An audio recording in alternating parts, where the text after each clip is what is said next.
For years, rail expansion in Seattle was the punchline.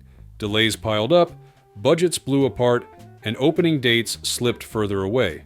But this time, something different is happening.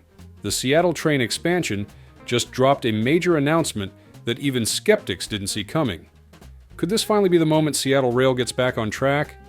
In today's episode of Great Trainspeed, we'll unpack what was revealed, how the construction timeline is shifting, and why this could change travel across the Pacific Northwest for good. The impact might be bigger, and sooner, than anyone expected.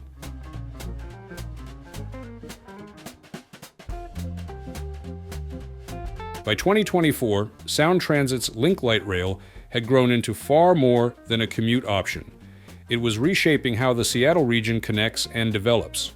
By linking job centers, universities, and neighborhoods, the system cut travel times and offered a true alternative to gridlocked highways.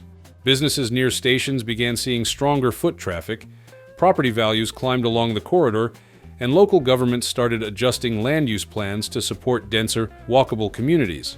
At the same time, Link reduced car dependence, lowered emissions, and gave the region a path toward greater sustainability. In a city where housing costs and congestion remain daily challenges, light rail has tied the metropolitan area together in ways that support both economic growth and quality of life. On the ground, the system now stretches 45 miles with 3 active lines and 43 stations, carrying roughly 30.5 million riders annually. A major milestone arrived with the phased launch of the 2 line, also known as East Link. Service began in April 2024 between South Bellevue and Redmond Technology Station before reaching downtown Redmond in May 2025. The extension logged more than 1.2 million riders in its first year, though weekday boardings soon leveled off at around 3,200 as demand settled after the initial surge. Even so, the arrival of light rail across Lake Washington is already reshaping the east side. Redmond and Bellevue are reorienting new development around stations, with office towers and residential complexes rising within easy walking distance. For commuters, the line provides a direct, car-free connection between one of the region's fastest-growing job markets and the broader Seattle area. And the momentum is accelerating, especially on the 2 line.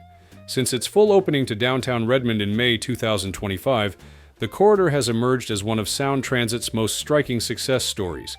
In July alone, 306,000 riders boarded trains at 2 line stations, a 47% jump in just 1 month, nearly 100,000 more than June. That translates into over 10,700 daily riders, far surpassing Sound Transit's earlier projection of 6,000 for the initial segment. Today, the 2 line carries more people each day than almost every King County Metro bus route, putting it on par with regional transit workhorses like RapidRide E and Route 7. Equally notable is how the line came to operate at all. Without the persistent advocacy of East Side leaders, such as King County Council member Claudia Balducci in 2022, the 10-station starter line might still be sitting idle. Ridership patterns, however, remain uneven. Downtown Redmond quickly became the busiest station, often crowded during peak periods, with downtown Bellevue close behind. South Bellevue and Redmond Technology sit in the middle tier, while Wilburton and East Main lag due to slower-paced development. Bellevue has ambitious plans for Wilburton, but these will take years to materialize. Still, the fact that a brand new line already matches the ridership of the region's most popular bus routes emphasizes the pent-up demand for rail service on the east side. As an example, noted Sound Transit's Director of Essential Data and Analytics, in the 12 months following the 2 lines opening weekend, we crossed the 10,000 daily boardings threshold just 4 times. But in the single month after downtown Redmond opened, we've passed that mark 15 times. And that's the status of the 2 line. How about the 1 line now? Do you feel curious about how this route is running? Let's find out in the next section, but before that, if you find this interesting, just hit the subscribe button so you can receive latest story about World of Train, right here on Great Trainspeed.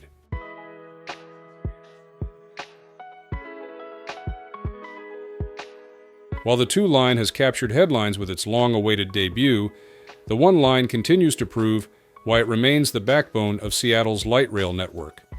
Since April, average weekday ridership has climbed beyond 100,000 boardings, with June setting a new record at 109,262, surpassing the previous peak seen only once in October 2024. This steady growth emphasizes how deeply the One Line has become part of daily travel across the region. What sets the One Line apart even further is its weekend strength. Unlike most systems where ridership drops off after the weekday rush, Saturdays in Seattle often rival a typical weekday. Trains fill with crowds headed to Seahawks and Mariners games, concerts at Climate Pledge Arena, or major events downtown. These surges highlight the line's versatility. It is not only a commuter corridor, but also a cultural connector, linking neighborhoods, universities, stadiums, and entertainment hubs. Urban stations have consistently shown their strength. Capitol Hill, U-District, and Roosevelt rank among the busiest stops, driven less by park-and-ride lots and more by surrounding density, housing, jobs, and nightlife within walking distance. That same trend is now visible at the two lines' downtown Redmond terminus. Unlike suburban end stations such as Angle Lake or Linwood, which rely heavily on large parking facilities, downtown Redmond offers little parking. Yet its walkable core and concentration of housing have already made it one of the most heavily used stations on the east side.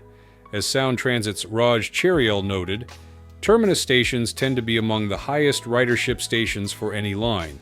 What is surprising is that this is happening despite limited parking at or near the downtown Redmond station. The strength of the One Line also points to its broader influence on Seattle's growth. Stations near major destinations have become magnets for new development, with housing, retail, and restaurants rising within walking distance. Businesses benefit from steady passenger flows, while riders gain a convenient alternative to navigating congested highways. And the system is far from finished. The critical western link across Lake Washington via the I-90 floating bridge is still under construction, but its opening will mark only the beginning. Once that connection is complete, and the two-line fully integrates into the wider link network, demand is expected to grow even further, reinforcing light rail's role as the spine of mobility for the entire Puget Sound region. But recently, it's been facing some hurdles. So what exactly are they? Can Sound Transit overcome these challenges on its own? Drop one if you support this route and hope it continues to succeed, or drop 0 if you think these hurdles could block Sound Transit's progress. We'd love to hear your thoughts in the comments below.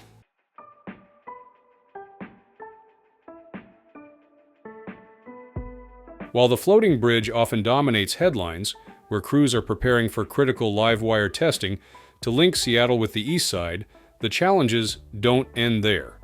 Another major concern is the plan to extend two line trains up to Linwood, over tracks already used by the One Line, requiring peak hour schedules as tight as one train every 4 minutes through stations north of Stadium.